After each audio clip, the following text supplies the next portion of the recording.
The Walter Cronkite School of Journalism and Mass Communication at Arizona State University is honored to be a supporter of Indian Country Today.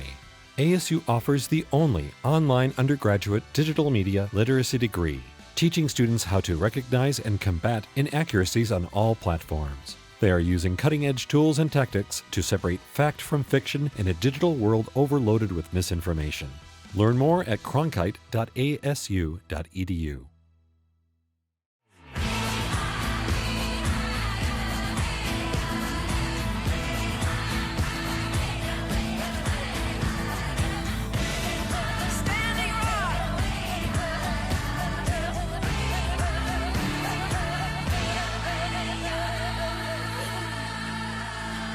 This is Indian Country Today. Esquili, yes, thank you for joining us. I'm Patty Talohungva. Here are the headlines from Indian Country Today. Deb Haaland is asking for a 17% increase to the Interior Department's budget. The Interior Secretary went before the Subcommittee on Interior, Environment, and Related Agencies to lay out her plan. It's for the Interior's budget request for the next year, and $16 billion of that is within the jurisdiction of this subcommittee. It is a $2.5 billion increase from this year's budget. Haaland says it will address the climate crisis, provide resources to tribal nations, and advance environmental justice. By addressing the climate crisis, we will provide much-needed resources to tribal nations, invest in conservation of public lands and waters, advance environmental justice, recognize the important role of science, and chart a path toward a clean energy future for all Americans. The Bureau of Indian Education will receive some of the $1.6 billion in the Great American Outdoors Act. This funding, spread across many different agencies, is for the maintenance projects that have been deferred. Today is National Indigenous Peoples Day in Canada. It is a day to recognize and celebrate the unique heritage, diverse cultures, and outstanding contributions of First Nations, Inuit, and Métis people. In 1996, in cooperation with Indigenous organizations, the Government of Canada chose June 21st for the national holiday. For generations, many Indigenous people and communities have celebrated a culture and heritage on or near this day. And this is also due to mark the importance of the summer solstice as the longest day of the year.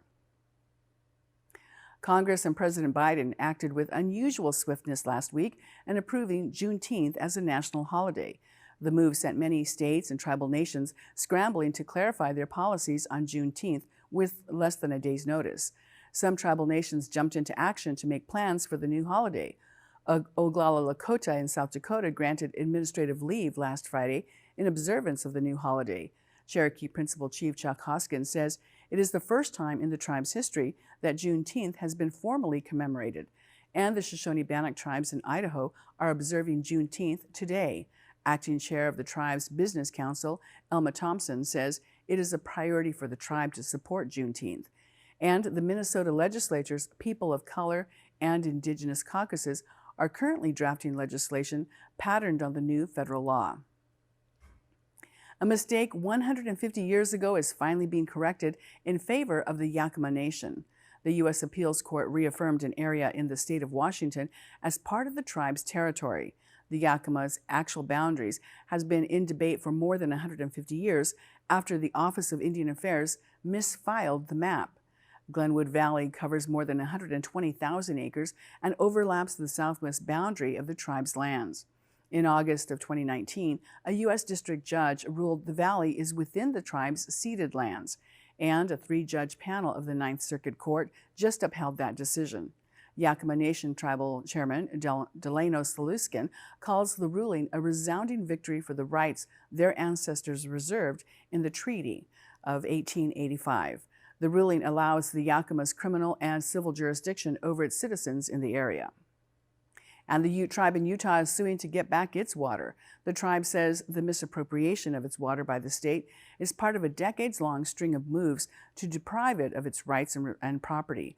The water the state plans to tap for the Lake Powell pipeline was previously promised to the Utes. The dispute dates back to the 1950s and the origins of the Central Utah Project.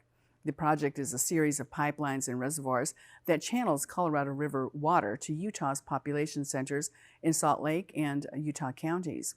Utah water managers at the time leveraged Ute tribal water rights to cut a deal for construction of the project. But Utah and its federal partners abandoned plans to build dams and pipelines for the Ute tribe, citing costs and underwhelming benefits. These decisions significantly lowered the tribe's expected economic benefits from the project. The Utah Division of Water Resources has a hearing scheduled later this month on the project and related water transfers. 3 Native American tribes are teaming up to build a hotel in Pigeon Forge, Tennessee. The tribes are the Eastern Band of Cherokee Indians, the Seminole Tribe of Florida, and the Mississippi Band of Choctaw Indians.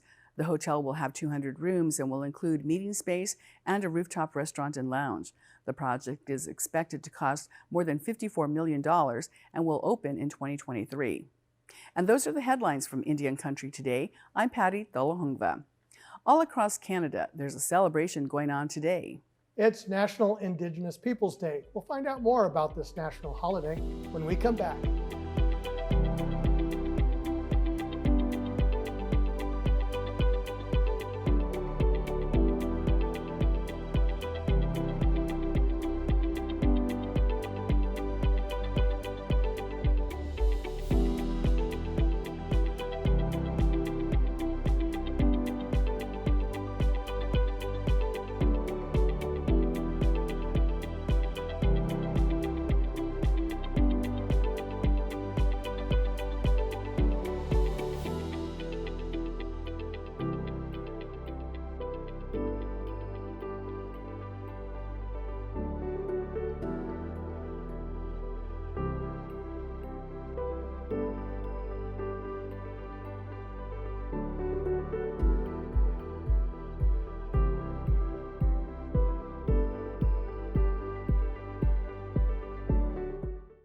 More than 25 years ago, Indigenous people in Canada pushed the federal government to recognize the contributions of First Nations people to that country. In 1982, the National Indian Brotherhood called for the creation of a National Aboriginal Solidarity Day. And in 1995, both the Royal Commission on Aboriginal Peoples and the Sacred Assembly called for the same. A year later, the Governor General of Canada proclaimed June 21st of each year as National Aboriginal Peoples Day. Today, it's called National Indigenous Peoples Day. The National Indian Brotherhood is now known as the Assembly of First Nation. This year marks the 25th anniversary of National Indigenous Peoples Day. It celebrates the diverse cultures and contributions by First Nations, Inuit, and Métis people. Joining us to talk about the significance of this day is Leena Minifie, a former journalist who now produces media and content. Welcome, Leena. Hi. Hello, Mark. How are you doing? Good to have you here. So first, let's start by explaining the difference. In the United States, Indigenous Peoples Day is city by city, and it's really not a national thing. How is it different in Canada, and how did it come to be? Correct. Indigenous Peoples Day in the U.S. is a relatively new thing that's sort of replacing Columbus Day and this concept of sort of a founder that came and discovered, as we all know, that didn't really discover Turtle Island.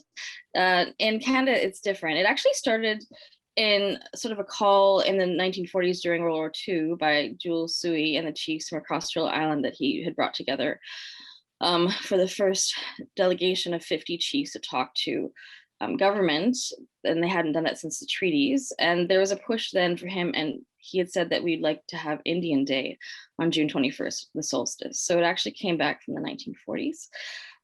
It's quite different because there's sort of this national recognition and federal recognition of the day. And I think that in the States, it's kind of state by state and city by city who chooses to kind of enter it or not. And I love that it's on solstice because that just has so much more connection than an artificial day in October. I was struck when I was driving across Canada one June 21st and how everything shuts down. It's not like an insignificant day for every Canadian, not just Aboriginal and Indigenous.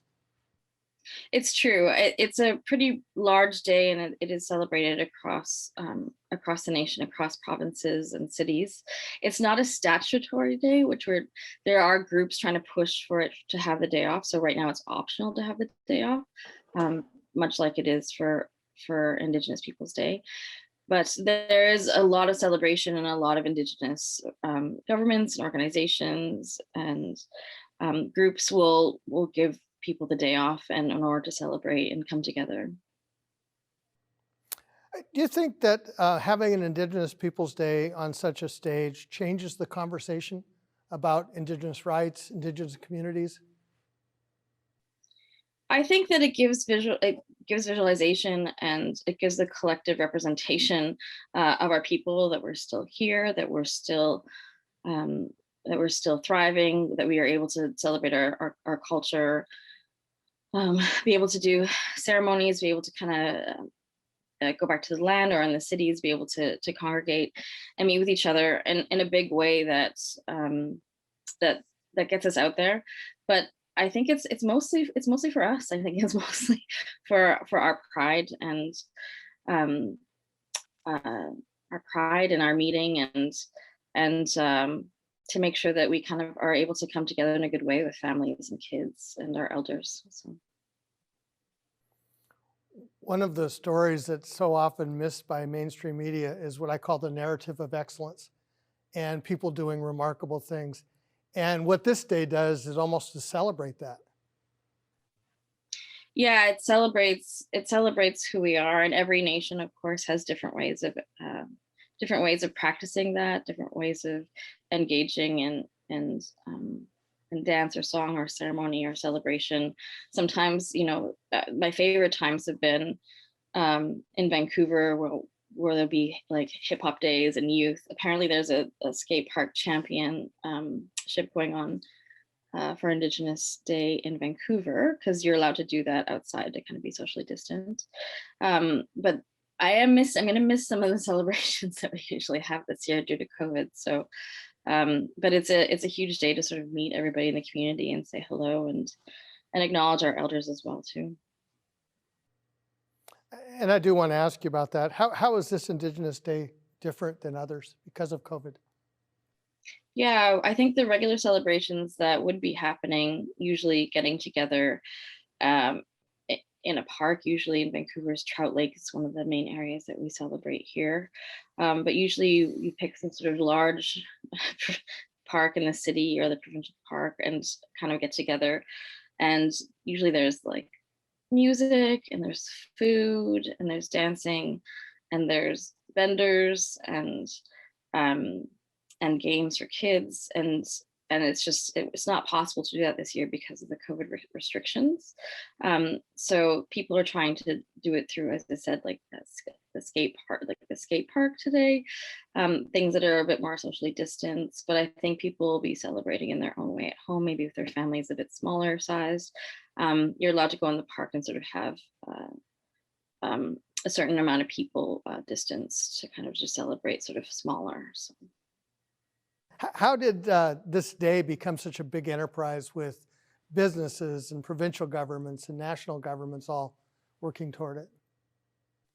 Yeah, it kind of became a bigger enterprise. I've noticed of course, when I came of age in the 2000s, I feel like it started to really get traction more towards, I'd say like 2010, around that time. I think Indigenous issues are starting to really make a hold in the media. I think people like yourself, people doing Indigenous media have really sort of brought, and APTN have really kind of brought us out into the public in a big way. And so, I think they're quite small and sort of dependent on what the community wanted back then, but there's been more and more support around it. And yeah, that does come with the provincial and federal support, but there are organizations and nonprofits that sort of have always been leading the way, that are sort of Indigenous run organizations who've always put their effort into sort of making sure that the community can gather today. And it's really important because we need to have space, and we need to have time with each other, and we need to be able to lean into the pride and the good things that we have for our communities and our cultures and for our nations. So Leena, this Indigenous Peoples Day has a lot of other stories in the news, and it's also National History Month, and news stories about residential schools and really the brutal colonial history of Canada is coming up now. How does that impact this day or the conversations in the country? Well, I have to say that everybody has been absolutely impacted, and our lives have kind of been uh, brutally changed forever with the findings of Tecumloops and the 215 children there. But then now there's been Brandon, Manitoba, and now that there's finally people are paying attention to the Regina Industrial Indian School with their grave findings as well. Everybody has been completely impacted by this, especially talking to residential school survivors who now have to, that brings up all of these issues again. So I don't think it's gonna, as I said, we're not having Indigenous Day celebrations in the same way right now. I think a lot of people are doing ceremony and sort of acknowledging and taking time to deal with this kind of work, which is emotional, spiritual work. There are places that are not celebrating Canada Day. I think that's what's going to be more affected, is like the city of Victoria saying that they're going to not go ahead with Canada Day celebrations in regards to the findings of these murdered and missing kids. And I think that a lot of people are following suit and being like, celebrating Canada is not appropriate this time. Indigenous Day, a lot of people have, found their own ways, and I'm assuming they'll be finding their own ways through ceremony or spending time with family and friends and their elders. But this is a huge ripple that's coming through community. And if it wasn't COVID, I would say that maybe even celebrations would kind of take a complete turn and move into a different kind of space. Is Canada ready to have this hard conversation? Looking up the stats about people who knew and about residential school children who were murdered and who was had no idea. There's actually a survey, like a public survey that went out last week, and it turns out like 10% of people in Canada don't really believe it and are deniers, which is better than I expected. But like at least 30% said that they knew of something, but they didn't know the deep details, and 20 to 25% of people are completely shocked and are now aware of it. So I think those numbers are changing since the National Truth and Reconciliation Commission.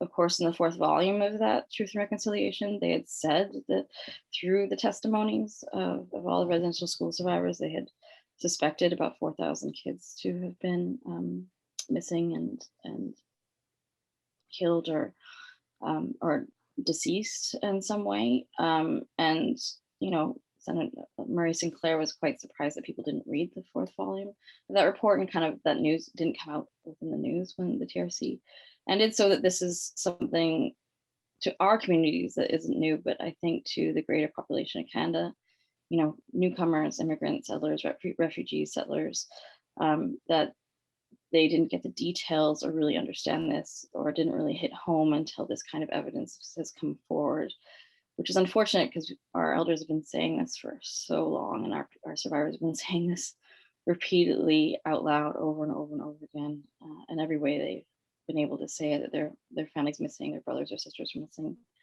in schools, that they knew people who just passed, who were dead within their schools, and now it's finally hitting after saying it over and over again at this point. At the beginning of this interview, you said that Indigenous Peoples Day is more about Indigenous people rather than the country, and this really affirms that. So thank you so much, Leena. Thank you. Thanks for your time. When we come back, we'll continue our coverage of Canada's National Indigenous Peoples Day with a look at the artistic side of the story, the music, celebrating the people and the day.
The Aboriginal Peoples Television Network began broadcasting in 2007 a national concert to celebrate National Indigenous Peoples Day. The concert also marks the summer solstice as people watch on screens across Canada. Indigenous Day Live is the name of the concert that celebrates the heritage and diverse cultures of the Indigenous people in Canada. This year's concert lineup featured music collaborations and was held yesterday. Joining us to talk about the music is Pura Fe. She's been a singer, a songwriter. Many people know her from the group Ulali. Welcome, Pura Fe. Hi, thank you. I was lucky enough to attend a couple of festivals in Winnipeg and in Whitehorse. And the community things beyond what's on television, I think, are really striking. You have a unique perspective being an American born, living in Canada. Maybe talk about that and how you see the day from that perspective. Well, in terms of just the presence and the network, that's what's impressive to me, is the networking between communities and just social media and like APTN and so forth, and all the different native theaters and dance theaters. And there's just a lot going on in terms of art and literature, and it's great. And it also networks into the US as well. I mean, it's pretty broad. It's not just here, it's the family goes across the border. So, but it's pretty amazing, I think. There's a lot available to artists, native artists, which we don't have at all in the US. I don't think so, not like here. One of the interesting things about art is how it kind of leads conversations, and when it raises issues that need to be addressed, and eventually people follow artists rather than the other way around. How does that affect this day and the stories that are being told? Well, I'm hoping for more input from artists. And I mean, I personally, just because of everything that's going on today with the lockdown and also with the finding of the Kamloops children and so forth, I think there's so much to expose and to bridge and to make things better. I think most of the bulk of our work as Native people is that, so much to say and to express and to make things change. You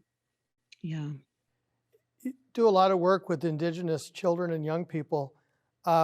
What's the message to them today? To believe in themselves and know that everything that they're going through and what the families have all been through, everything that's been taken out, we have the power to put it right back. And they are it.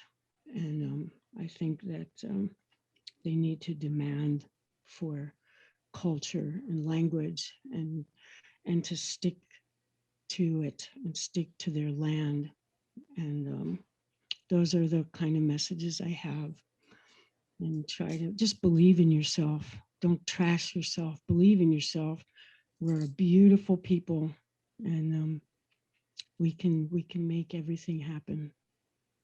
Yeah. I think that's the other thing about having the stage be so large, is that it really showcases really the incredible talent that's out there, and basically letting other people know, wow, this is amazing. Yeah, it really is. Yeah, there's a lot of amazing, talented, beautiful young people everywhere. And I just really would like to see greatness happen. I personally just, we're talking about, we mentioned about the Kamloops, but there's this whole foster care system, and I wish that those funds would go back into the communities to help build shelters and art centers and cultural centers and so forth like that. That is my huge intervening wish, and to turn that around so that cultural shelters, like cultural camps and campus and shelters, healing shelters should be built again. Take that funding and put it back that way instead of pulling the people apart, putting them back together. And I think it needs to happen within the communities. So that's my 2 cents. Well, thank you so much. Thank you. And that's a slice of our Indigenous world. Join us again tomorrow and online at IndianCountryToday.com. Thank you for watching. I'm Mark Trahant. Sometimes you got to take a stand just because you know you can. Oh, you got to run, you got to run.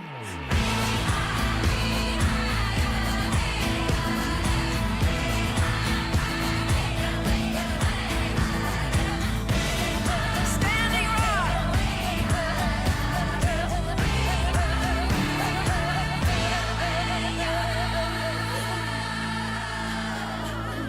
This is Indian Country Today.